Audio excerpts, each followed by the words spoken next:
2024 के लोकसभा चुनाव में एक जो प्रोमिनेंट इशू उभर कर खड़ा हो गया और जिसको लेकर काफी विवाद भी हो रहा है वो ये कि आखिर ओबीसी का भला कैसे हो सकता है। राहुल गांधी आजकल बार बार कह रहे हैं कि ओबीसी, एससी, एसटी अगर उनको न्याय देना है तो क्रांति करनी होगी और ये क्रांति का जो कॉन्सेप्ट है वो बड़ा खतरनाक है।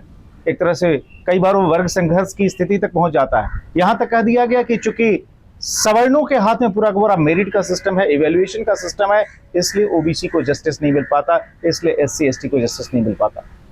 दूसरी तरफ बीजेपी है, खुद प्रधानमंत्री नरेंद्र मोदी हैं जो कि खुद ओबीसी बैकग्राउंड से आते हैं, पिछले 10 साल से देश के प्रधानमंत्री हैं।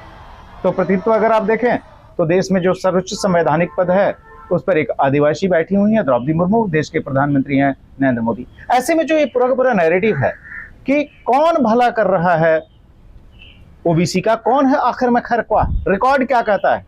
हमारे साथ हैं हमारे सहयोगी नलिन मेहता जो कि मनी कंट्रोल के मैनेजिंग एडिटर भी हैं, साथ में न्यू बीजेपी इनकी जो पुस्तक है वो काफी जबरदस्त रिसर्च वर्क है आखिर मोदी की अगुवाई में जो पूरी की पूरी बीजेपी पूरे देश में फैली और पिछले 10 साल से पावर में है। डॉक्टर साहब, मैं आपसे समझना चाहता हूं कि जिस तरीके से, जिस आक्रामक अंदाज में एक तरह से कह सकते हैं कि उस्केर रहे हैं Rahul Gandhi OBC, SC, ST के इशू को लेकर, अगर हम एक तरफ कांग्रेस का रिकॉर्ड देखें, चूंकि 1947 में जब देश आजाद हुआ उसके बाद से जो है अगले 5 दशक तक कांग्रेस जो है पावर सिस्टम में रही, उसने रूल किया, और दूसरी तरफ नरेंद्र मोदी है जो कि 2014 से देश के प्रधानमंत्री। आखिर ओबीसी, एससी, एसटी का वेलफेयर का तरीका क्या हो सकता है, उनके अपलिफ्टमेंट का तरीका क्या हो सकता है, वो रास्ता जो राहुल गांधी बता रहे हैं या फिर वो रास्ता जिस पर कि मोदी चल रहे हैं या फिर वो जिसके सहारे जो है अपलिफ्टमेंट कर रहे हैं इन कम्युनिटीज का।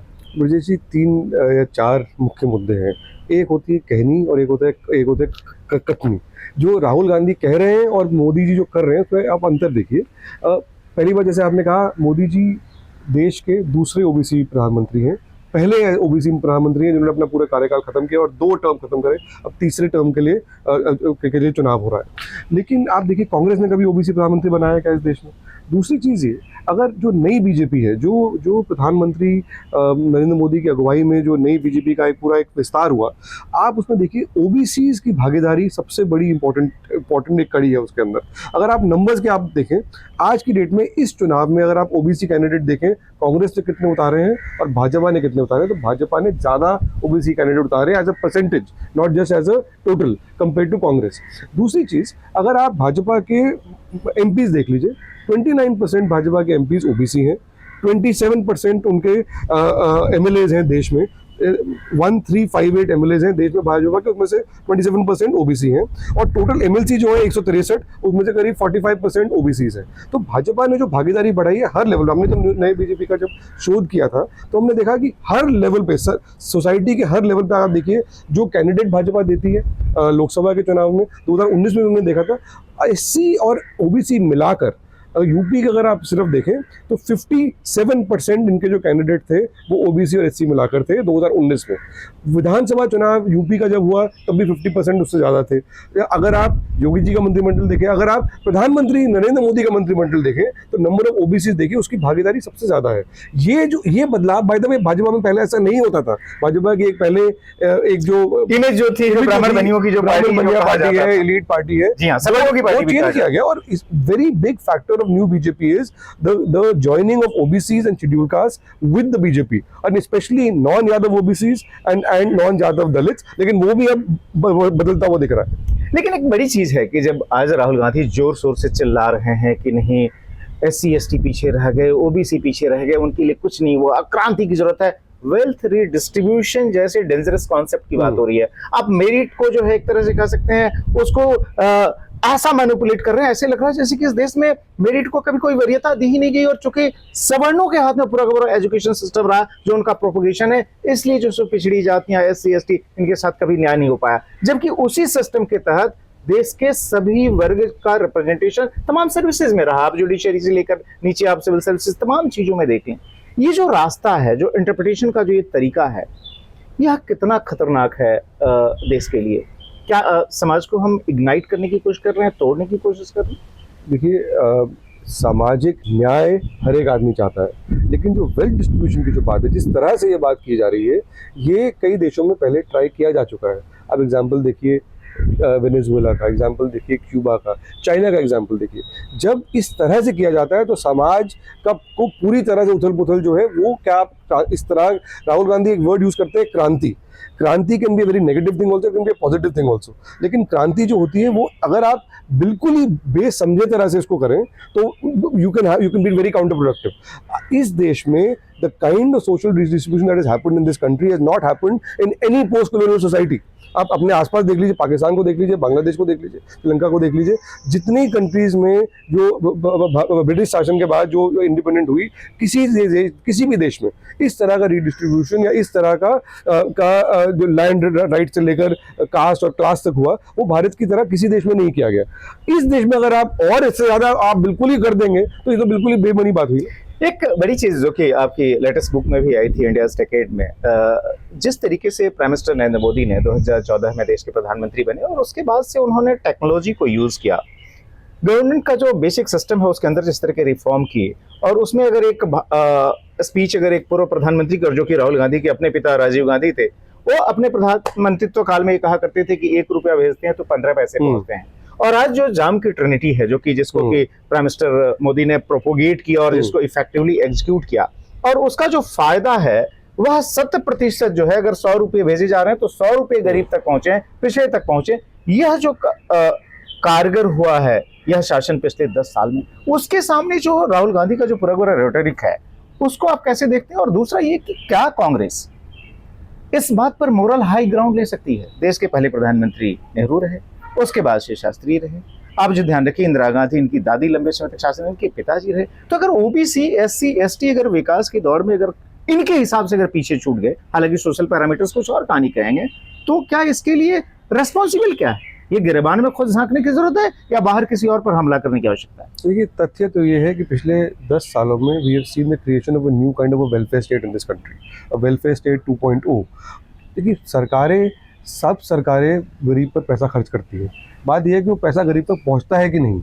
राजीव गांधी ने कहा था अपने एक स्पीच में कि जैसे आपने भी कहा कि 15 पैसे 100 पैसे में से पहुंचते हैं गरीब के पास।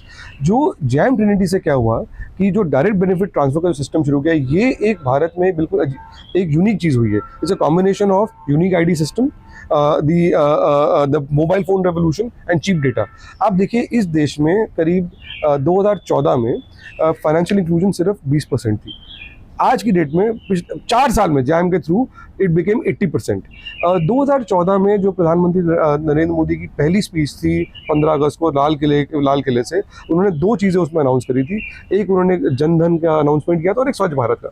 बहुत लोगों ने उस पर हंसी उड़ाई थी, बहुत लोगों ने कहा कि ये कैसे हो सकता है। उसके बाद 15 अगस्त को ये अनाउंस किया जाता है। अगस्त के एंड में जनधन अकाउंट की शुरुआत होती है, एक Guinness book of world record बनता है। लोगों ने बोला है तो हो ही नहीं सकता, लेकिन आप देखिए विद इन 4 और 5 ईयर्स फाइनेंशियल इंक्लूजन 80% हुई। इस देश ने 500 मिलियन प्लस बैंक अकाउंट्स खोले हैं पुअर के लिए। किसी भी देश में इतिहास में इतनी ज़्यादा फाइनेंशियल इंक्लूजन इतने कम समय में नहीं हुई। उसका फायदा ये हुआ कि पहले लोग कहते थे कि ये तो फर्जी अकाउंट है। आप देखिए, हमने रिसर्च जब किया तो देखा एवरेज मनी पर account today is 2,500 rupees per month in these accounts. Out of the 500 million plus accounts, 470 million plus accounts are active account. active मतलब कि जिसके अंदर महीने में कम से कम 2 ट्रांजैक्शन होती हैं। उससे फायदा ये हुआ कि सरकार हमेशा पैसे खर्च करती थी, सरकार पता नहीं था पुअर है किधर। अब बिकॉज अकाउंट खुल गए तो जितनी भी डीबीटी की स्कीम्स थी वो आपको आंकड़े देते हैं। 2014 में, क्योंकि ये मनमोहन सिंह के समय से पहले का चल रहा है, ये आधार जो है मनमोहन सिंह के समय में बनाया गया। डीबीटी भी उस समय 2013 जनवरी में ये सिस्टम शुरू हुआ था। जी हाँ। उसके बाद 56 डिस्ट्रिक्ट में इसका ट्रायल किया गया और वो फेलियर रहा। जब तक उसकी त्रुटियां थोड़ी ठीक की गई तब तक मोदी जी पावर में आ गए। Modi's genius was that Prime Minister Modi put his entire political weight and his political capital behind Jan Dhan Aadhaar and Aadhaar, and उन्होंने जो political इसको जो एक पुश दिया सेंट्रल पीएमओ की तरफ से, उससे बहुत फर्क पड़ा। अब आप देखिए, उस समय 2014 में करीब सिर्फ 2013-14 के दौरान, जब इंक्लूड मनमोहन सिंह पीरियड, सिर्फ 7,500 करोड़ की डीबीटी ट्रांसफर की गई थी। आज की डेट में वो करीब 2.5 लाख करोड़ है। इतना इतना डिफरेंस हुआ। उस समय सिर्फ करीब 10 करोड़ बेनिफिशियरी थे, आज की डेट में 90 करोड़ से ज्यादा बेनिफिशियरी हैं। जो एक्सपेंशन हुआ डीबीटी स्कीम का, उस समय सिर्फ 10 या 12 स्कीम थी, आज की डेट में 300 साढ़े 300 से ज्यादा स्कीम्स हैं। तो जो आज की डेट में करीब 800 million people are in this country have got benefits through some scheme of the government और द अदर, और ये स्टेट गवर्नमेंट स्कीम से भी और सेंट्रल गवर्नमेंट। लेकिन जो सिस्टम बनाया गया है, ये वर्ल्ड बैंक को देख लीजिए, IMF को देख लीजिए, सबने इस बारे में बात करी।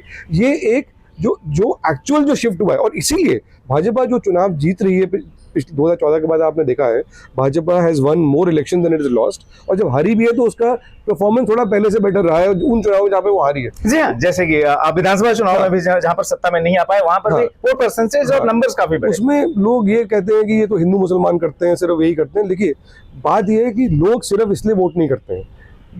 भाजपा जो पहले पुअर की पार्टी नहीं थी, आज न्यू बीजेपी इसलिए बनी क्योंकि BJP is now the primary party of the village end of the poor in north India, and that happened largely because of this direct benefit transfers and this welfare wheel. तो ये वो सारे तथ्य हैं जो कि डॉक्टर साहब रख रहे थे, और उससे जो है ये पता चलता है कि जिस तरह की बातें उछाली जाती है, जिस तरह के आरोप लगाए जाते हैं सिर्फ वोट पाने के लिए, आप किसी भी किस्म की नेगेटिविटी तक जा सकते हैं, उसके बीच देश किस तरीके से आगे बढ़ा है। और खासतौर पे चूंकि प्रधानमंत्री नरेंद्र मोदी फोकस में है, तीसरे टर्म के लिए वो लगातार कैंपेन कर रहे हैं, वोट मांग रहे हैं, और जो तमाम प्रेडिक्शन भी कहते हैं कि बहुत कंफर्टेबली वो जो है फिर से सत्ता में आ रहे हैं। तो पिछले 10 साल में आखिर OBC SC ST के मोर्चे पर हुआ क्या है, देश ने कितनी छलांग लगाई है, ये कुछ आंकड़े जो कि डेटा क्रंचिंग में डॉक्टर साहब की महारत हासिल है, जो आपके सामने रखे। तो इसलिए जब वोट करिए सोच समझकर कीजिए, तथ्यों को ध्यान में रखिए, सिर्फ जो है हल्ले गुल्ले पर मचाइए।